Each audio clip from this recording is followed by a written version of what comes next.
Welcome, my dear girls, to another lesson.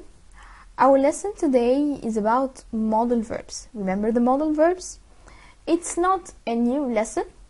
Today we are just going to learn a few new things. So let's start together. Let's remember the modal verbs together. The modal verbs are used to express ability, to take permission, to give orders, to ask for something. The general rule of modal verb is the modal verb plus verb infinitive. Now let's remember also the general rules of the modal verbs. All modal verbs are followed by infinitive verb. For example, can play, have to listen. Also, all modal verbs take negative form. We can say can't or cannot. Also, all modal verbs are the same with all pronouns. She must, they must, you must, I can, we can, you can. The affirmative form of the modal verb plus verb infinitive. For example, he can run fast. The modal verb can and the verb run in the infinitive form. Students have to study well before the exam. The modal verb have to plus the infinitive verb study. Also, we have the negative form. Can't or shouldn't or mustn't or cannot, should not, must not, could not, may not plus verb infinitive. For example, we shouldn't sleep late. Shouldn't plus sleep in the infinitive form. You mustn't eat in class. The modal verb mustn't in the negative form plus eat in the infinitive form. Finally, we have the question form. How we make a question using the modal verb? We start by the modal verb plus the subject plus verb and then the rest of the sentence or the complement. For example, may I go to the toilet, please? May, the modal verb, I, the subject, go, the verb, and then the rest of the sentence. Could you lend me your book?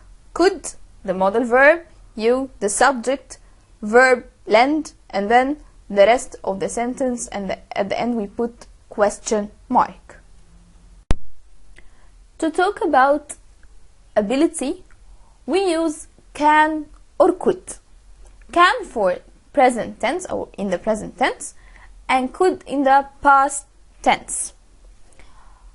To talk about inability, we use can't. For example, look at example 1. She can play the piano, but she can't play the guitar. Example 2. When I was 10, I could do gymnastics. This is in the past form.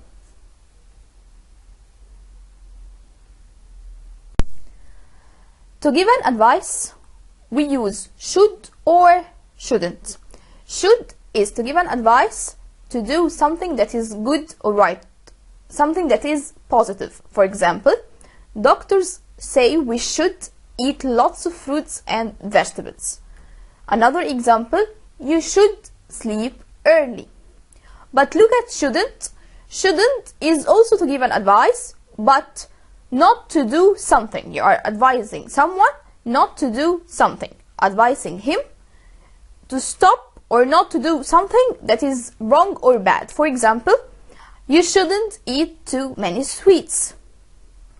Or, example 2, we shouldn't spend too much time on our mobiles.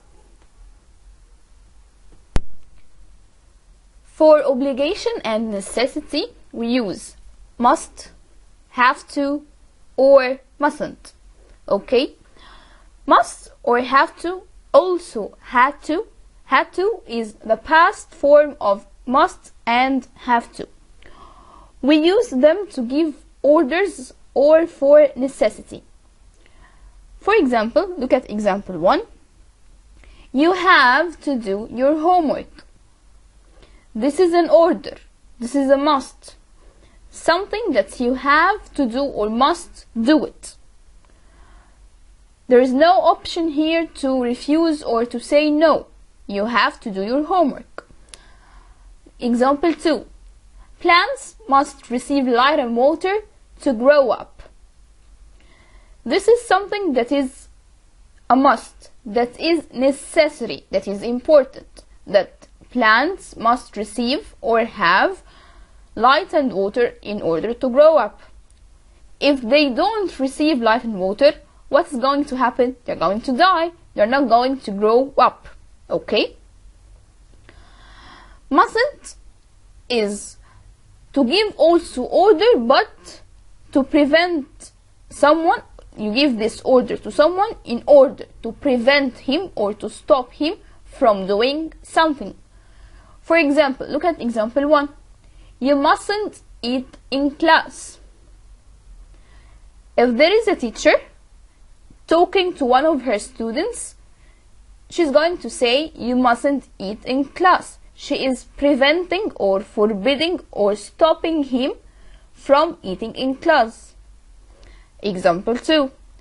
You mustn't make noise in the museum. This is also an order.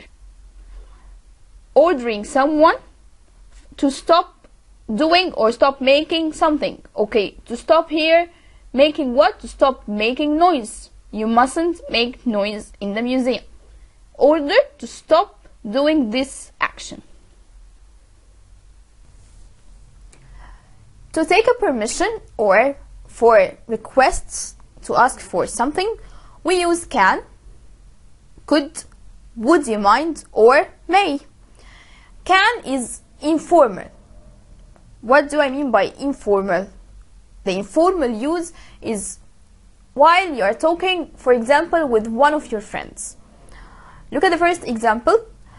You are asking one of your friends, can you give me your pen, or can I use your mobile? Could and would you mind are more polite. We use them, for example, while we are talking with someone who is older than us. Our mom, uncle, someone who is in the street. Look at examples 2 and 3. 2. Could I use the bathroom, please? Or, if I'm talking or taking permission from my mother, could I travel with my friends, please? Look at number 3. For example, if I'm talking to someone who is older than me, I don't know him, but he's older than me, we can say, would you mind opening the window, please? For example, or would you mind turning off the radio, please? May I is the formal use. When you are talking, for example, to one of your teachers, we use may. Look at example 4. May I drink water, please? Or may I ask a question, please? Or may I go to the toilet, please? Never say to your teacher, can I go to the toilet, please? No. We say, may I go to the toilet, please? May I drink water, please? May I ask a question, please?